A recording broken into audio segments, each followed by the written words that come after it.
स्वागत है आपका। मैं हूं योगेंद्र। आप देख रहे हैं खास खबर। खास खबर में हम बात करेंगे दो राज्यों के विधानसभा चुनाव, हिमाचल और गुजरात। लेकिन चुनाव ऐसा लग रहा है कि जैसे देश का आम चुनाव हो रहा हो।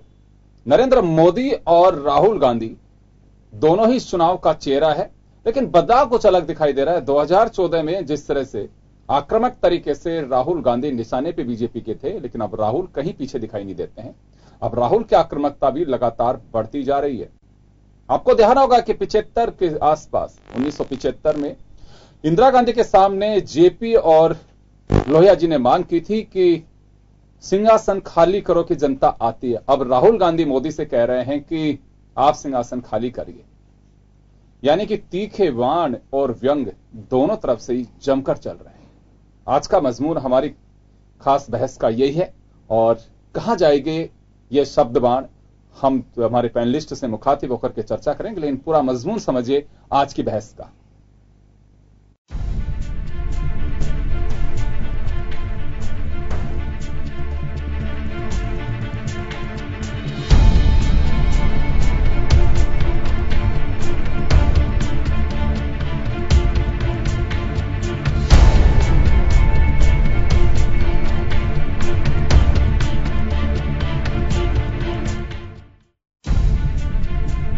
गुजरात और हिमाचल चुनाव को लेकर बयानबाजी जोरों पर है। जनसभाओं में बयानबाजी के नए नए रंग देखने को मिल रहे हैं। बीजेपी के लिए पीएम मोदी और कांग्रेस के लिए राहुल गांधी लोगों के बीच जा रहे हैं और चुनावी मोर्चा संभाल रहे हैं। भ्रष्टाचार, गरीबी और बेरोजगारी के अलावा दोनों आला नेता एक इतिहास के पन्नों के बीच से भी आरोपों के तीर मार रहे हैं। ये विधानसभा चुनाव अब बीजेपी बनाम कांग्रेस नहीं रह गया है, बल्कि मोदी बनाम राहुल के रूप में तब्दील हो चुका है।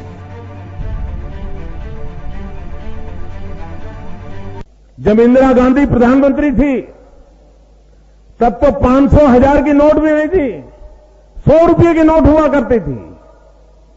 वो 100 रुपये की नोट बंद करने के लिए इंदिरा जी के जमाने में एक कमेटी ने रिपोर्ट की थी। क्या हमें चुनाव नहीं लड़ना है? क्या हमें भविष्य में चुनाव हार जाना है? क्या अगर कांग्रेस पार्टी को जिंदा रखना है, चुनाव जीतना है, तो नोटबंदी की बातें लेकर के मत आया करो। जाइए इसको ठंडे बक्से में डाल दो। वर्तमान दौर में चुनावी लड़ाई में बदलाव काफी देखने को मिल रहे हैं। खासतौर पर बीजेपी के केंद्र में आने के बाद अब हर विधानसभा चुनाव में प्रधानमंत्री मोदी की सक्रियता काफी दिखाई देती है। वो खुद जाकर जनसभाओं को संबोधित करते हैं और लोगों से बीजेपी को जिताने की अपील भी। यूपी चुनाव में भी मोदी ने बैक टू बैक जनसभाएं की थी और यही कारण है कि कांग्रेस भी इसी रणनीति के साथ काम कर रही है। तभी कांग्रेस ने ऐसी रणनीति बनाई कि जहां मोदी जाएंगे वहां राहुल भी जनसभा करेंगे। दुकानदार को यह नहीं मालूम होगा कि किस चीज का कितना टैक्स लगेगा। कोई नमकीन बेचेगा, काजू में एक टैक्स, पिस्ता में एक टैक्स।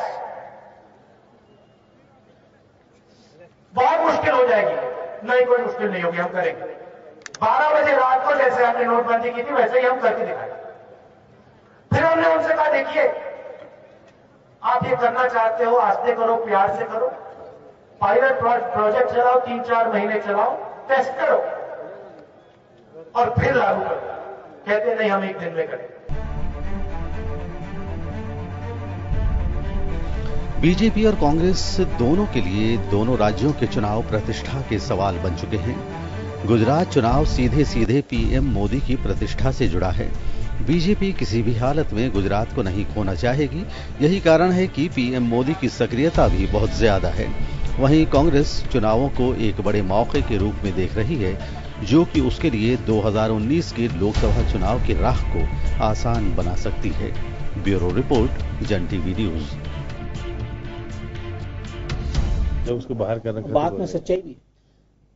चले तो मोदी साहब को अब इंदिरा गांधी भी याद आने लगी है। लोकसभा चुनाव के दरमियान भी इंदिरा गांधी का इतना जिक्र नहीं हुआ जितना अब हिमाचल और गुजरात के चुनाव के दौरान नरेंद्र मोदी जी इंदिरा गांधी को याद कर रहे हैं। उधर राहुल गांधी भी कहीं कोई और कसर नहीं छोड़ रहे हैं। उन्होंने एक ट्वीट भी किया, अक्सर ही अंग्रेजी में ट्वीट करने वाले राहुल गांधी ने एक ट्वीट किया जो बड़ा रोचक ट्वीट रहा कि महंगी गैस, महंगा राशन, बंद करो खोखला भाषण, कुछ इस तरह के ट्वीट जो करके, और पहले आपको ध्यान होगा कि विकास पागल हो गया, उसके बाद उन्होंने कुछ इसी तरह के कुछ और ट्वीट किए जिसके जरिए जीएसटी को लेकर के गब्बर सिंह टैक्स उन्होंने बता दिया। तो यानी कि राहुल गांधी भी अपने एक ये कह सकते हैं कि जो 2014 के पार्लियामेंट इलेक्शन के दौरान एक ऐसा उनको एक कैरेक्टर बना करके रख दिया था जिसे एक आम चर्चा में पप्पू की तरह मानने लगे थे। लेकिन अब मुझे लगता है कि राहुल गांधी वह राहुल गांधी नहीं है, काफी बदलाव दिखाई दे रहा है। और मोदी साहब की जो आक्रामकता कहीं पे भी है, आप अगर अपोजिशन में होते हैं तो काफी ऑफेंसिव होते हैं, लेकिन जैसे ही आप सत्ता की कुर्सी पर होते हैं तो डिफेंसिव होते हैं। चाहे आपकी बॉडी लैंग्वेज कितनी ही उठने की कोशिश करे, लेकिन आपको आपकी जवाबदेही बनती है, और जवाबदेही जब आप सत्ता में रहते हैं तभी बनती है। प्रतिपक्ष के पास में सिवाय विरोध के और कुछ नहीं होता है। ये बीजेपी भली बात ही समझ सकती है, कांग्रेस से भी बेहतर।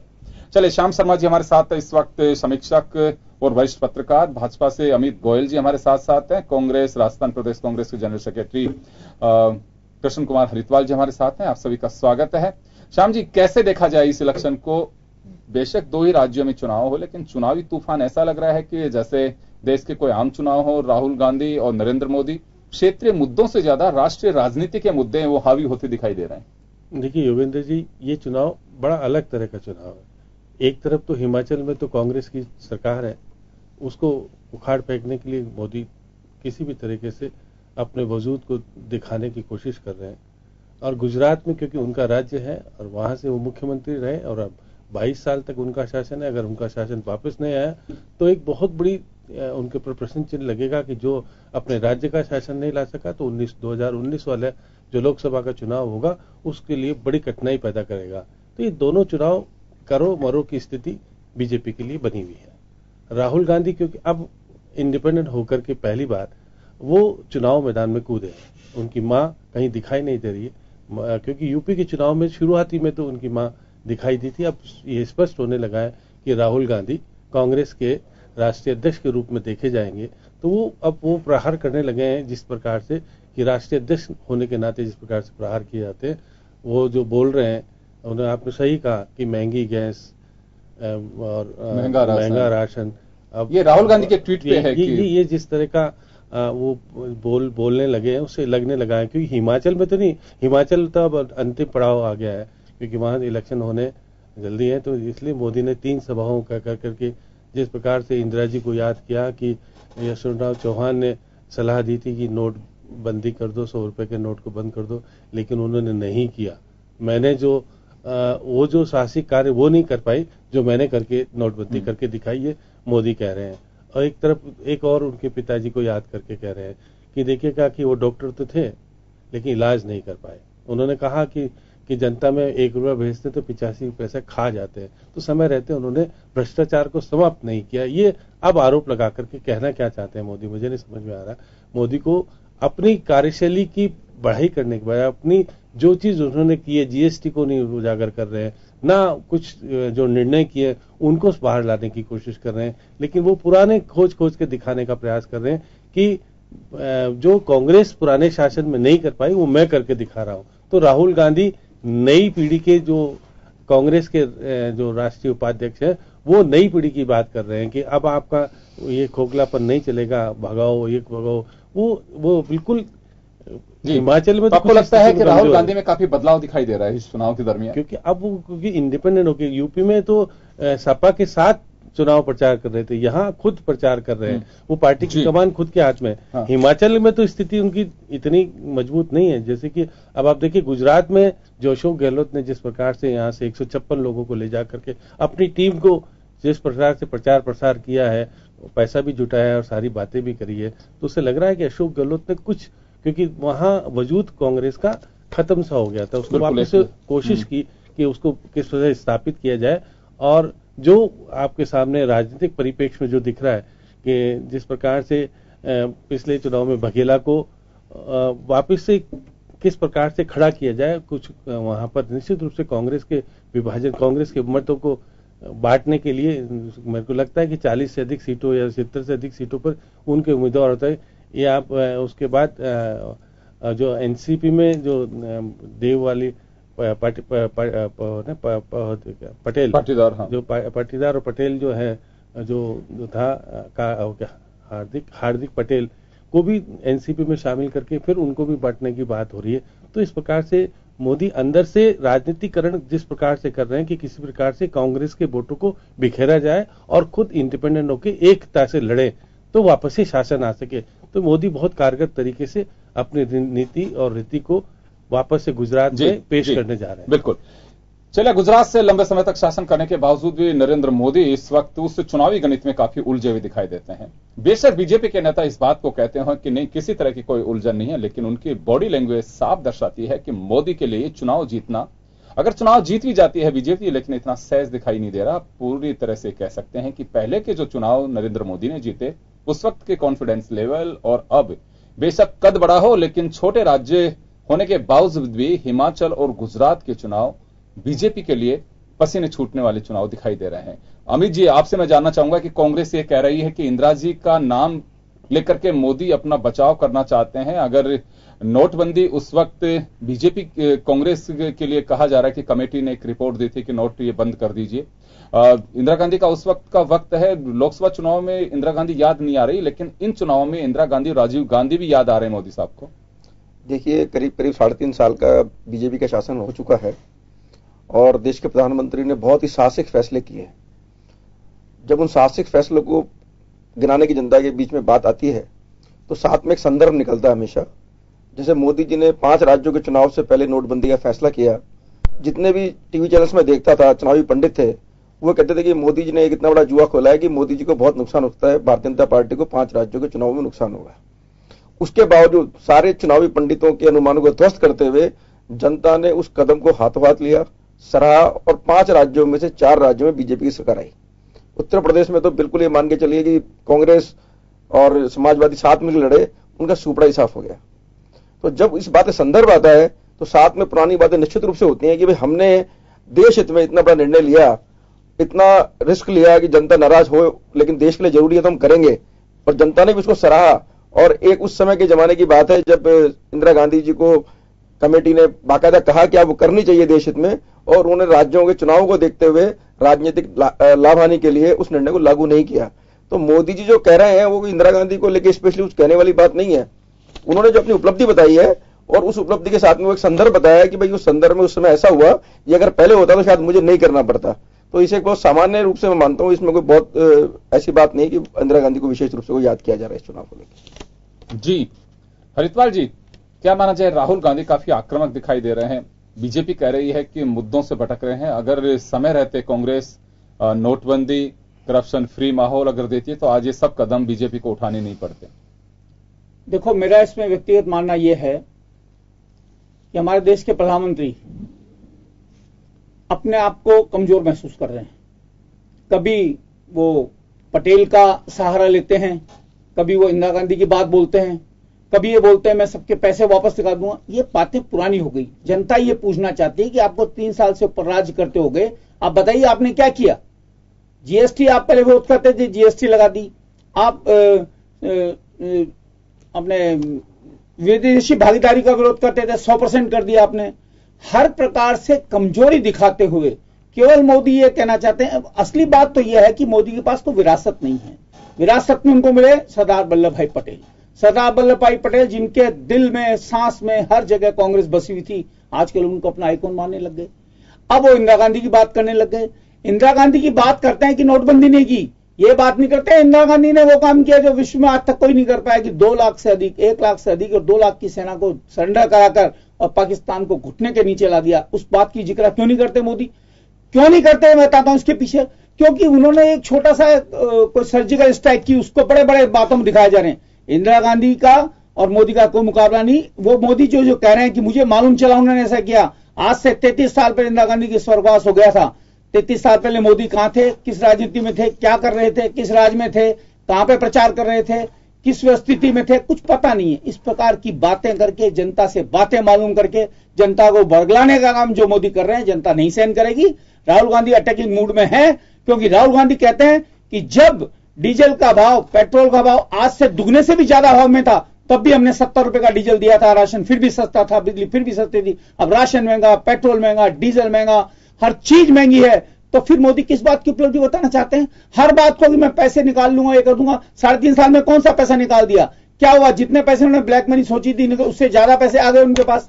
हालत ये हो चुकी है कि भारतीय जनता पार्टी दोनों तरफ, मैं आपको बता देना चाहता हूं, ये कहते हैं चुनाव अपने लड़ते हैं, मोदी के बलबूते पर लड़ रहे हैं। इन्होंने लास्ट में आके उनका धूमल जी का नाम लिया है हिमाचल प्रदेश में, जब लगा कि हिमाचल प्रदेश भी हमारे हाथ से जा रहा है, जब इन्होंने धूमल का नाम लिया कि धूमल जी हमारे चीफ मिनिस्टर कैंडिडेट होंगे। नहीं तो आज से 5 दिन पहले तो किसी ने धूमल का नाम नहीं लिया था, ये किसी सेंट्रल मिनिस्टर को वहां से चुनाव लड़ाना चाहते थे।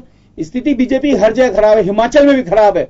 हिमाचल में भी स्थिति शांता कुमार की धूमल की लड़ाई, ये जरूर है कि मोदी जी जाके वहां एकजुट करने की कोशिश कर रहे हैं, लेकिन कांग्रेस भी वहां किसी प्रकार से कमजोर नहीं। वीरभद्र सिंह जी कह रहे हैं कि इन्होंने वीरभद्र सिंह साहब बुरा थोड़ी कम थोड़ी किया है। आप कह रहे हैं कि करप्शन के चार्ज, अरे करप्शन के चार्ज वीरभद्र सिंह तो अभी तक भी नहीं गए। उनकी शादी के रोज, उनकी बच्ची की शादी के रोज जाके आप उनके अटैक कर रहे हो। हल्केपन की सीमाओं को पार करके भारतीय जनता पार्टी चाहती है कि चुनावी वैतरणी को पार कर ले, लेकिन मुझे लगता है कि चाहे कुछ भी हो जाए चुनाव वैतरणी पानी होगी। गुजरात में हारेंगे और हिमाचल प्रदेश में इनका बुरा हाल होने वाला है। मैं इतना ही कहना चाहता हूं। ये कहना चाहता हूं कि राहुल गांधी इसी प्रकार से अगर मीटिंगें करते रहे तो मोदी जी को सिंहासन खाली करने की जो बात कही है वो पूरी हो जाएगी और कांग्रेस वापस सत्ता में बैठेगी।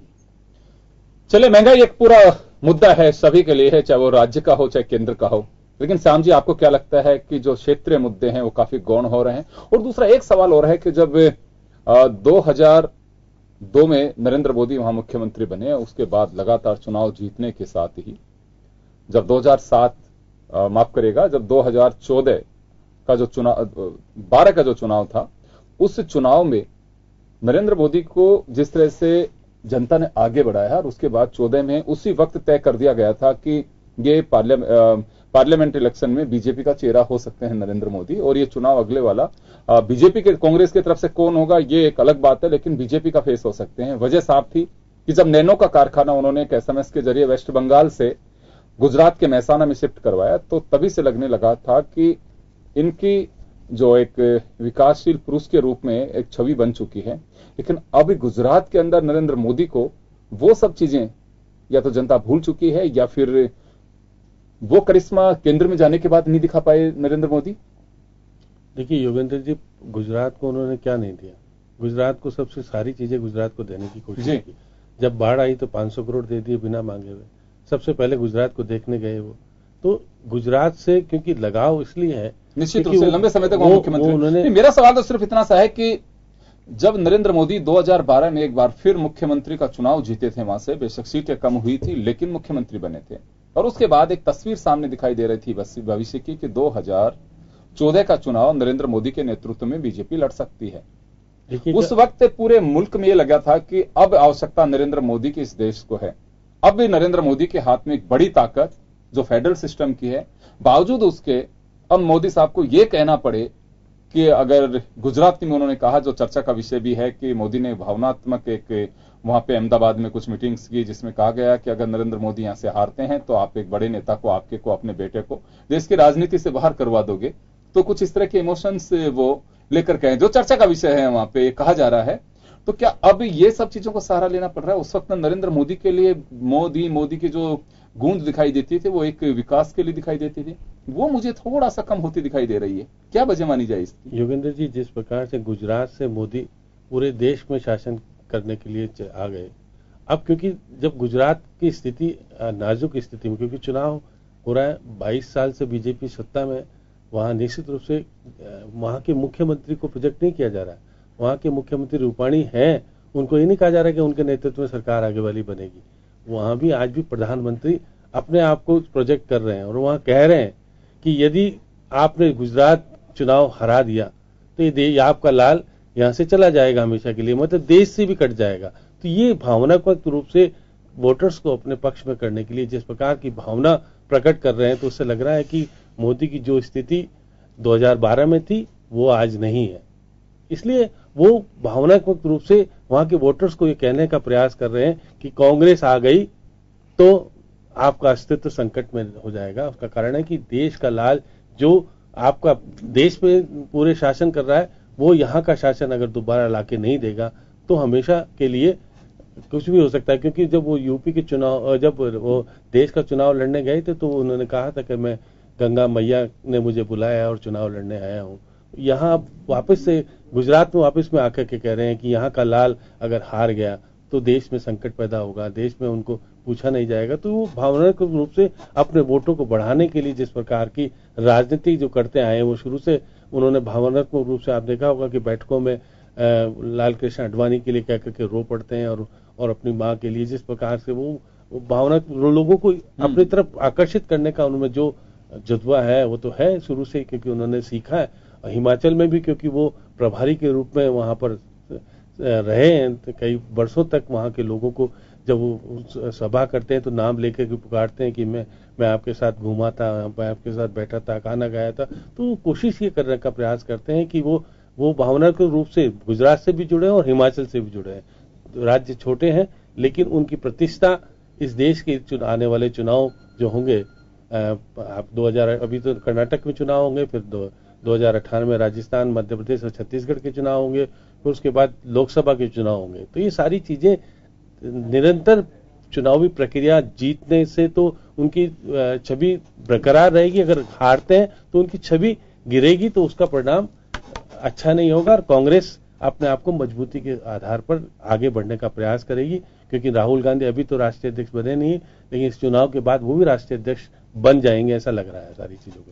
चलिए, चुनाव परिणाम क्या होगा ये तो 18 दिसंबर को तय होगा, लेकिन फिलहाल ये कह सकते हैं कि राहुल गांधी का एक चुनावी कद जो कांग्रेस के लिए ये कहा जा सकता है कि लगातार समीक्षक कहते थे कि राहुल गांधी खुद अपने आप में एक चुनौती है कांग्रेस के लिए, लेकिन मुझे लगता है कि वो चुनावी इस सीख के बाद अब राहुल गांधी वो सीढ़ी पार कर चुके हैं। और 2014 के दरमियान जिस तरह से सोशल मीडिया पे राहुल गांधी को कई व्यंगों का सामना करना पड़ रहा था, अब आरजी ट्विटर अकाउंट के जरिए, यानी Rahul Gandhi Twitter account handle किया जा रहा है, जिसके जरिए हम नरेंद्र मोदी पर किसी भी तरह से कोई कोर कसर नहीं छोड़ी जा रही है। हम जो शुरुआती दौर में आपसे कहा था कि सिंहासन खाली करो, वो भी व्यंग के नाम से, व्यंग की तरह राहुल गांधी के ट्विटर अकाउंट से ही निकला था। उन्होंने ट्वीट किया था और कहा था कि महंगाई बेकाबू है, महंगाई को काबू में नहीं कर पा रही तो सरकार को सिंहासन खाली करना चाहिए।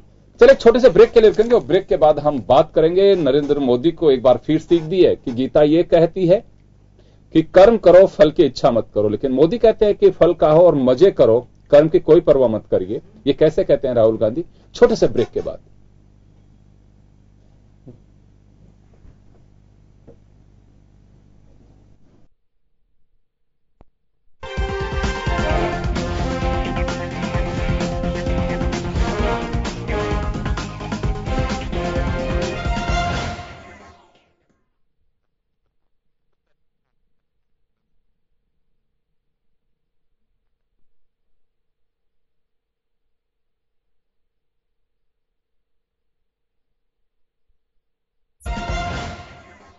ब्रेक के बाद एक बार फिर आपका स्वागत है। आप देख रहे हैं खास खबर और हम बात कर रहे हैं 2 राज्यों के विधानसभा चुनाव, हिमाचल और गुजरात में विधानसभा चुनाव है, लेकिन लग ऐसा रहा है कि देश के आम चुनाव 2019 में नहीं 2017 में ही हो रहे हैं।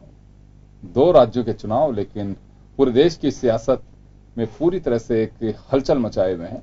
लेकिन यहां एक रोचक जो बात मैंने पहले भी बताई, नरेंद्र मोदी का जमकर मुकाबला कर रहे हैं इस वक्त राहुल गांधी। 2014 के आम चुनाव के दरमियान जिस तरह से राहुल गांधी हल्के नजर आते थे कि कांग्रेस के कई नेता दबी जुबान से ये तय स्वीकार करते थे कि हमारे नेता खुद ही एक चुनौती हैं, अभी मोदी के सामने बहुत हल्के हैं। लेकिन अब लगता है कि मोदी को पूरी तरह से टक्कर दे रहे हैं और जो भी नरेंद्र मोदी के भाषण हैं अपने विकास के मुद्दों से अलग हट करके गांधी परिवार पे निशाना साधते नहीं चूक रहे हैं। विश्लेषकों का यह मानना है कि मोदी को अब वो बताना चाहिए कि 3.5 साल के केंद्र सरकार के शासनकाल में किया क्या है, ताकि वहां की जनता उससे आकर्षित हो सके और कह सके कि हमने जिस नेता को चुना था मुल्क की कुर्सी पर बैठाने के लिए, वो वास्तव में सही मायने में खरे उतर रहे हैं। लेकिन दूसरी तरफ राहुल गांधी कटघरे में खड़ा कर रहे हैं हर जगह, चाहे वो डेवलपमेंट की बात हो, चाहे महंगाई की बात हो, या फिर जीएसटी और नोटबंदी की बात हो। अब 8 नवंबर को बीजेपी एक बड़े दिवस के रूप में इसे मनाने जा रही है, लेकिन कांग्रेस ने पहले से तय कर लिया है। राजस्थान की भी अगर बात करें तो सब जगह उन्होंने अपने प्रभारी सह प्रभारी भेज दिए हैं, जहां जाकर के 8 नवंबर को विरोध करेगी कांग्रेस, जिसकी तैयारियां तेज कर दी हैं और यही स्थिति पूरे देश भर में रहने वाली है।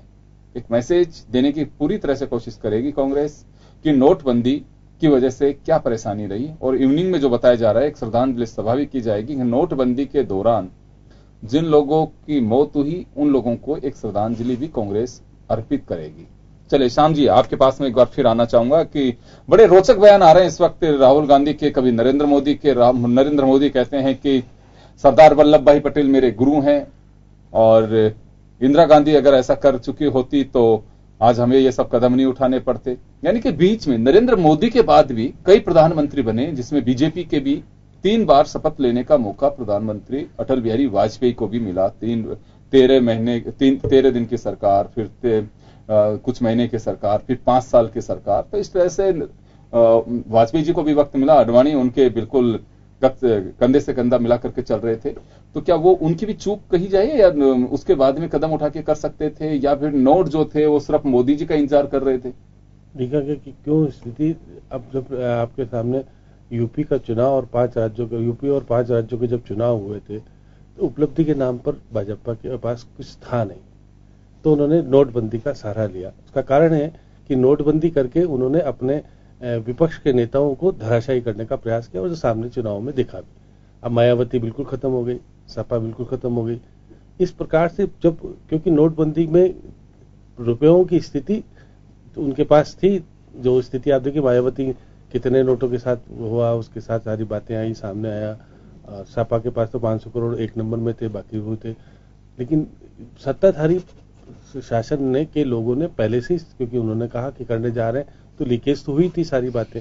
तो जिस प्रकार का उपलब्धि, जैसे अब 2 चुनाव हो रहे हैं, अब हिमाचल बहुत बड़ा नहीं है, गुजरात उनका खुद का राज्य है, लेकिन गुजरात का चुनाव इसलिए अहम हो गया है कि मोदी ने वहां सुशासन दिया था। 22 साल बीजेपी के शासन को हो गया है, तो एक बार अगर मोदी के शासन में गुजरात वापस से नहीं आता है तो एक बहुत बड़ी अमित शाह और दोनों के लिए, क्योंकि आने वाला भविष्य अमित शाह का हो सकता है, क्योंकि अब 2 साल जब 2 टर्न ओवर बीजेपी के राष्ट्रीय अध्यक्ष के रूप में पूरे कर लिए हो, तो अमित शाह को आने वाले समय में प्रोजेक्ट किया जा सकता है मुख्यमंत्री के रूप में गुजरात के में, क्योंकि अब आगे वाले समय में राष्ट्रीय अध्यक्ष तो बनेंगे नहीं।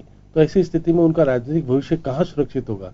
तो गुजरात को अपने उसके रूप में पेश किया जा सकता है। आज तो नहीं कह रहे, लेकिन होने वाले समय में, क्योंकि जब चुनाव जीतेंगे, क्योंकि आप रूपाणी को नहीं पेश कर रहे हैं कि ये हमारे मुख्यमंत्री होंगे, इसलिए मुख्यमंत्री कौन होगा ये प्रश्न चिन्ह तो उसके सामने लगा हुआ है। तो मोदी अपने शासन, लेकिन मुझे ऐसा लगता है श्याम जी, ये कोई मुद्दा नहीं रहा। देखिए बीजेपी हो चाहे कांग्रेस है, जो दूसरी पार्टियां, जहां लगता है कि सहज है, आपके पास में एक चेहरा है जिसकी वजह से आप चुनाव जीत सकते हैं, तो आप उस नेता को आगे कर देते हैं। सभी पार्टियों को यही हाल है, बीजेपी का हो चाहे कांग्रेस का हो।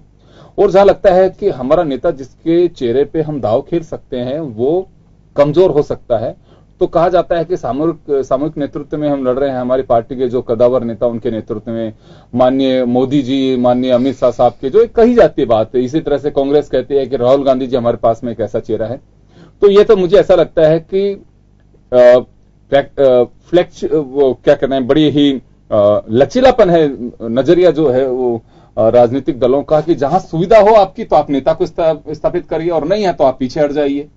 तो इसमें तो मुझे लगता है कि बीजेपी ने कोई गुनाह नहीं किया। गुनाह तो नहीं किया, लेकिन जब आपका मुख्यमंत्री आपके पास हो, रूपाणी कहने को रूपाणी को बनाया क्यों मुख्यमंत्री? अगर वो पहले वाली अगर मुख्यमंत्री, महिला मुख्यमंत्री को हटाया तो इनको बनाया, तो आज अगर इतने से टाइम में अगर मुख्यमंत्री की स्थिति ठीक नहीं है तो उसका मतलब मोदी की ने गलती की। अमित शाह ने रूपाणी को प्रोजेक्ट किया था, उन्होंने उनको मुख्यमंत्री बनाया था। तो ऐसी स्थिति में आज उनको इतनी जल्दी से उनका नाम प्रचारित करने में भी दिक्कत हो रही, तो उसका मतलब लग रहा है कि वापस से शासन किसके हाथ में आएगा। एक बहुत बड़ा, गुजरात तो बहुत अलग तरह का, क्योंकि बीजेपी ने वहां अलग तरह की बीज बोए हुए हैं, वहां हिंदुत्व की भावना बहुत तरीके से बदली हुई है।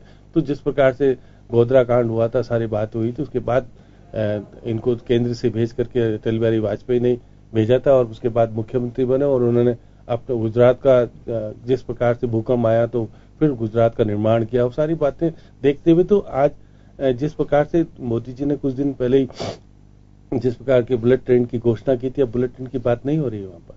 जब कह रहे थे कि मैं वही जानना चाह रहा हूं कि मुद्दों से हट करके ये चुनाव मुद्दा विहीन एक भटकाव वाला चुनाव कहा जा सकता है कि दोनों ही तरफ से मुद्दे है नहीं, ले दे करके आपके या तो महंगाई आती है, जीएसटी आती है, या फिर नोटबंदी का, बहुत सारे और भी मुद्दे होंगे, क्षेत्रीय मुद्दे हो सकते हैं, बहुत सारे और बातें हो सकती हैं, वो सब चीजें नहीं आती हैं।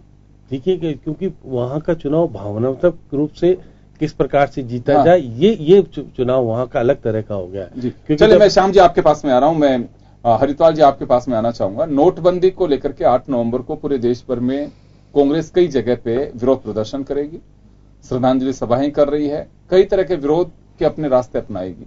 लेकिन नरेंद्र मोदी ने इसी दरमियान एक कटाक्ष किया है हिमाचल में, और उन्होंने साफ कहा है कि चोरी रुके, विरोधी इससे परेशान है, तभी तो मोदी के रट लगाए रहते हैं। एक मैं आपको बताना चाहता हूं कि कांग्रेस पहली बात तो अपने स्टैंड पे कायम है।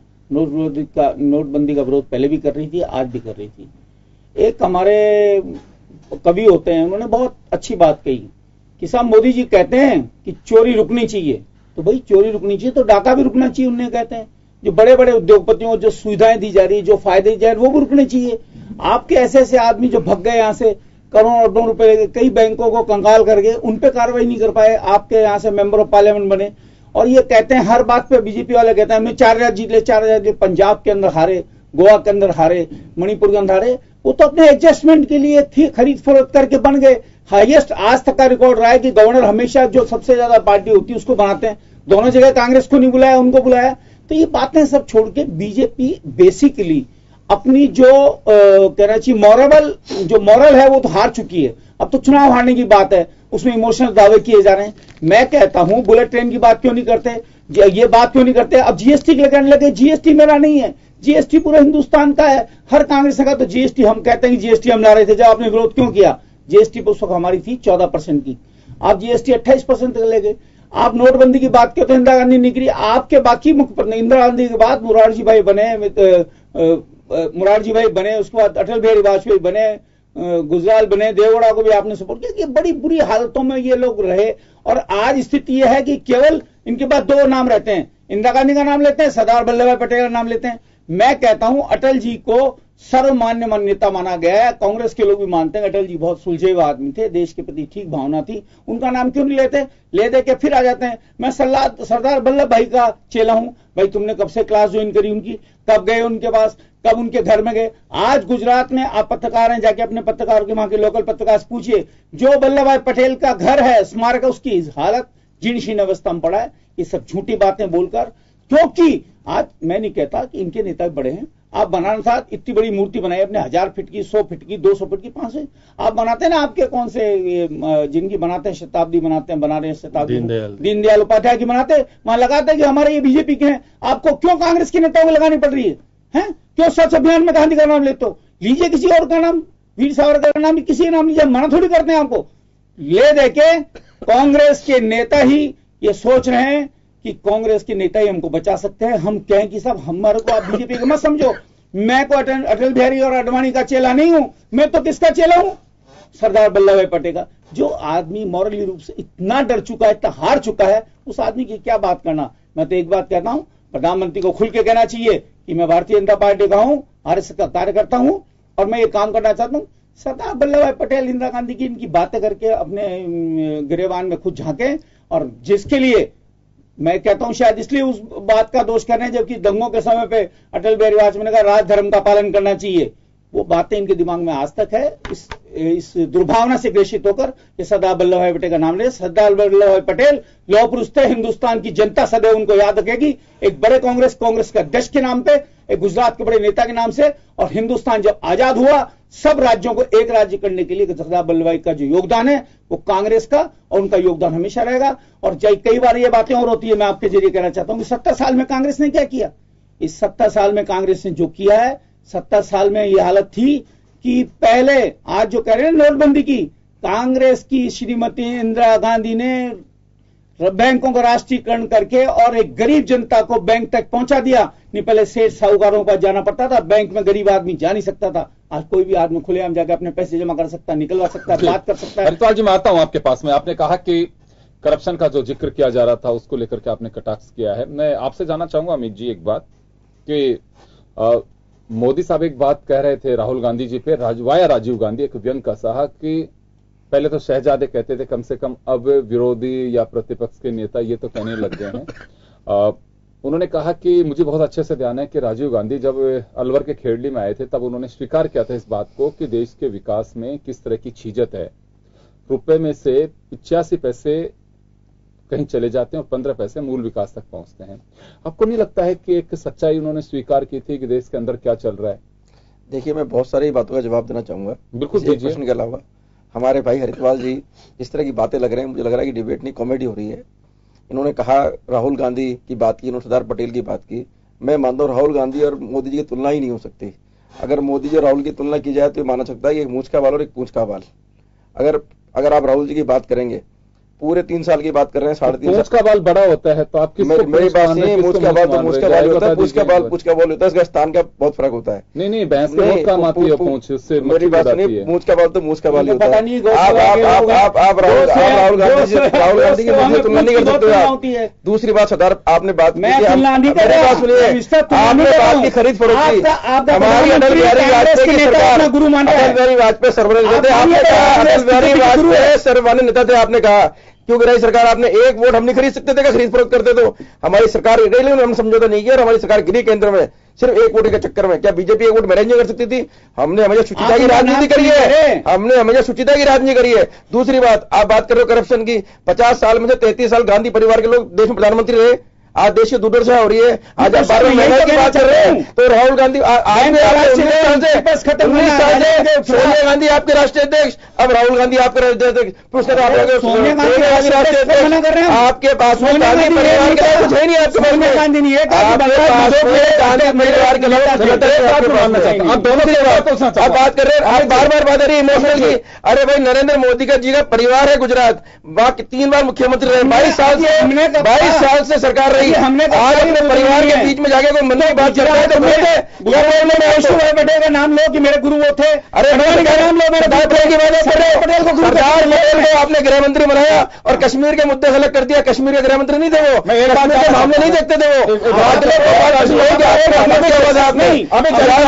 आपने एक बात मुझे जाना, हरिद्वार जी, हम यही बात कर रहे हैं कि गुजरात और हिमाचल दोनों के उनके भी तो अपने मुद्दे होंगे। मुझे लगता है कि हिमाचल के लोगों को इस वक्त शायद जम्मू कश्मीर के मुद्दे से कोई मतलब नहीं होगा, ना गुजरात के लोगों को इस बात की परवाह होगी कि राजीव गांधी ने 84 के दरमियान क्या कहा था जब 85 में खेड़ली गए थे अलवर के, तब उन्होंने ये भाषण दिया था।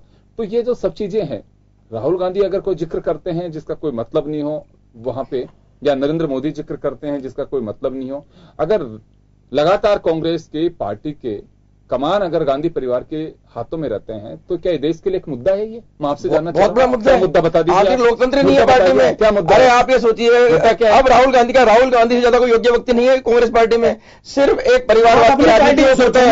19 साल से हमारे 19 साल में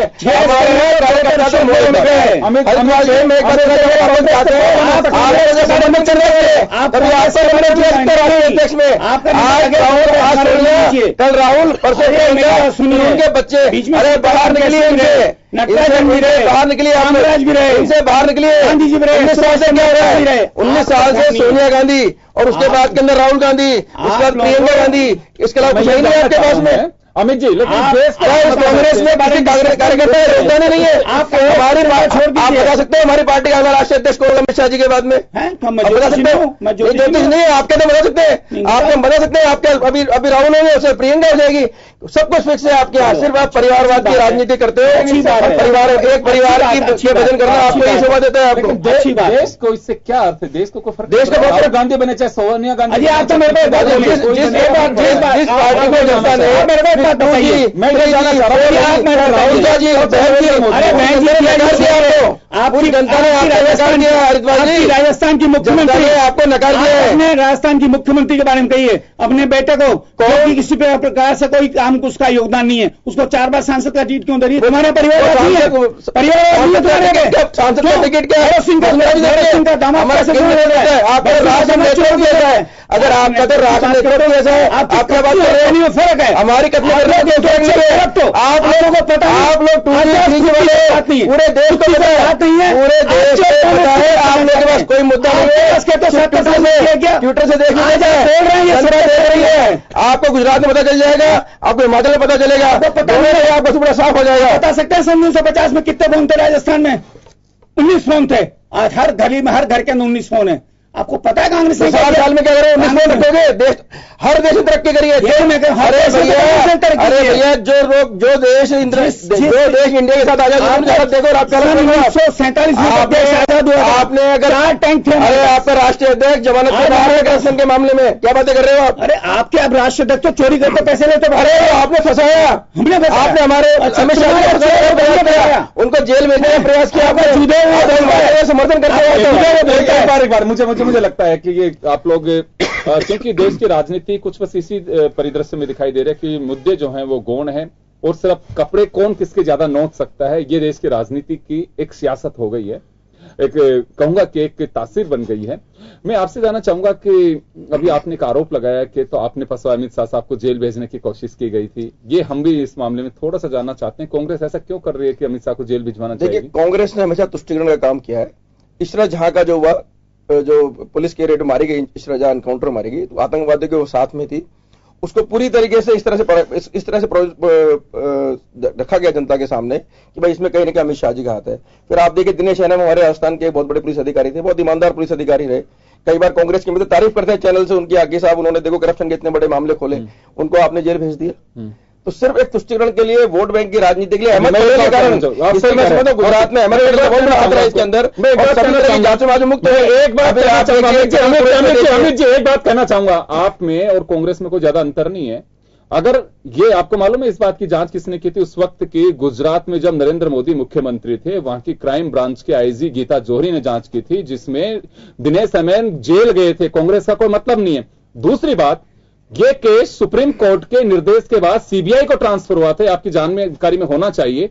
अगर सीबीआई के ऑफिसर्स ने बायस्ड होकर के दिनेश एमएन को जेल में डाला गया था, तो कार्रवाई क्यों नहीं कर रहे आप? ये देखिए मेरी बात, किस तरह से अभिषेक मनु सिंह का वीडियो आया था, किस तरह से वकील जिन्होंने जज बनाया, किस तरह से बनाया, उसके बाद बताइए। बात कर रहे हो आप, जो बात कर रहे हो उसके बाद प्रभावित किया हमेशा मोदी साहब का। अभी ब्रांच में अभी आप देखिए ना, जब सेंट्रल गवर्नमेंट, अभी आप देखिए सीबीआई ने जांच करी, अभी सब चीजें बाहर आ रही हैं, सब लोग फ्री हो रहे हैं। सीबीआई पहले तोते की तरह थी, आज भी कोई नहीं, ऐसा कुछ नहीं है। कांग्रेस ने हमेशा जोगिंदर जी की सीबीआई की चीज है, उन्होंने किताब में लिखा है कि किस तरह किताब में काम करना पड़ता था, सेना को फ्री दिया हुआ है। मैं एक बात कहना चाह रहा हूं, एनआईए सीबीआई कांग्रेस के वक्त जिन केसेस में कई लोगों को दर्ज किया, उनका नाम, वो सजा भी भुगती उन लोगों ने, कोर्ट में भी अंडर ट्रायल भी मामला रहा। अगर सीबीआई उस वक्त से गलतियां करती आ रही थी, अब तो आपकी सरकार आपको जांच कराना चाहिए।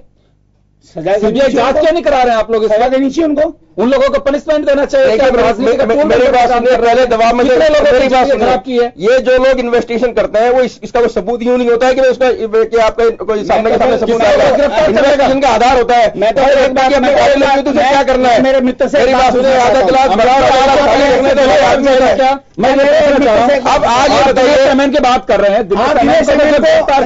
नरेंद्र मोदी वहां के मुख्यमंत्री थे, ये बात गले उतर सकती है। क्या सेंट्रल गवर्नमेंट का दबाव नहीं होता ब्यूरोक्रेसी पे? किस पे क्या बात कर रहे हैं? ब्यूरोक्रेसी का दबाव नहीं होता? अमित शाह जी को अमित शाह जी को नरेंद्र मोदी अमित शाह जी को फंसाने का प्रयास किया गया, उसमें तो नरेंद्र मोदी को फंसाने का प्रयास किया गया था। नरेंद्र मोदी और इस तरह जहां केस में नरेंद्र मोदी जी को भी फंसाने का प्रयास हुआ है। मैं प्रयास नहीं हुआ जरिए आपके सामने आ गया किस तरह से न्यायपालिका कांग्रेस के लोग अभिषेक मनु सिंघवी का वीडियो देंगे, न्यायपालिका का अगर कांग्रेस दुरुपयोग करती तो कांग्रेस आपको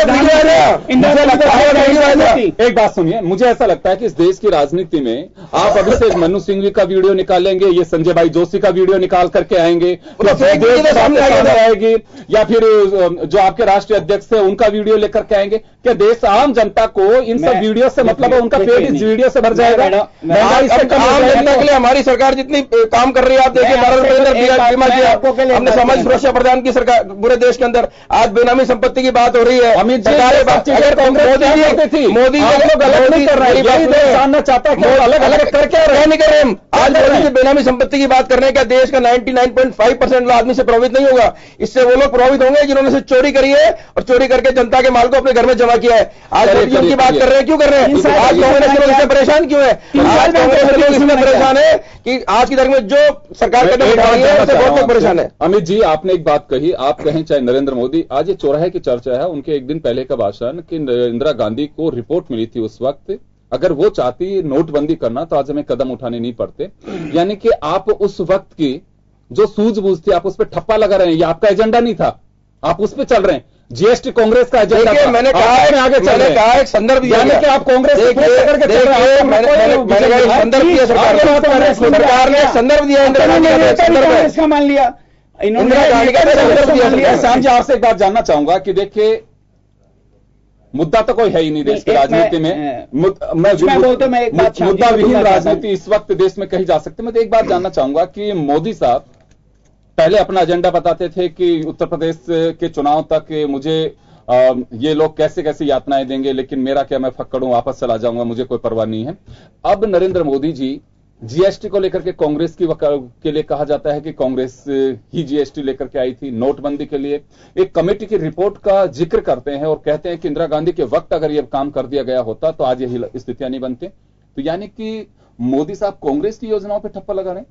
देखिएगा कि चुनाव में जिस प्रकार का वातावरण खड़ा हो गया है, तो मोदी जी को अपनी उपलब्धियां बताने के बजाय इंदिरा जी को, जो यशवंत चौहान हुआ करते थे मंत्री, उन्होंने रिपोर्ट सबमिट की थी कि नोटबंदी की जाए, तो लेकिन इंदिरा जी ने कहा कि नोटबंदी करेंगे तो चुनाव हार जाएंगे, इसलिए नोटबंदी नहीं की गई। उनका नहीं तो इसी प्रकार से आज मोदी कह रहे हैं कि मैंने तो नोटबंदी कर दी, अब उसका परिणाम मुझे भोगना पड़ेगा, ये स्थिति सामने बन रही है। अभी पार्लियामेंट में जब बहस होती थी तो अटल बिहारी वाजपेयी क्या कहते थे कि नहीं, हमारी सरकार ने नहीं, पिछले वाली सरकारों ने विकास किया, ये बात कहते थे।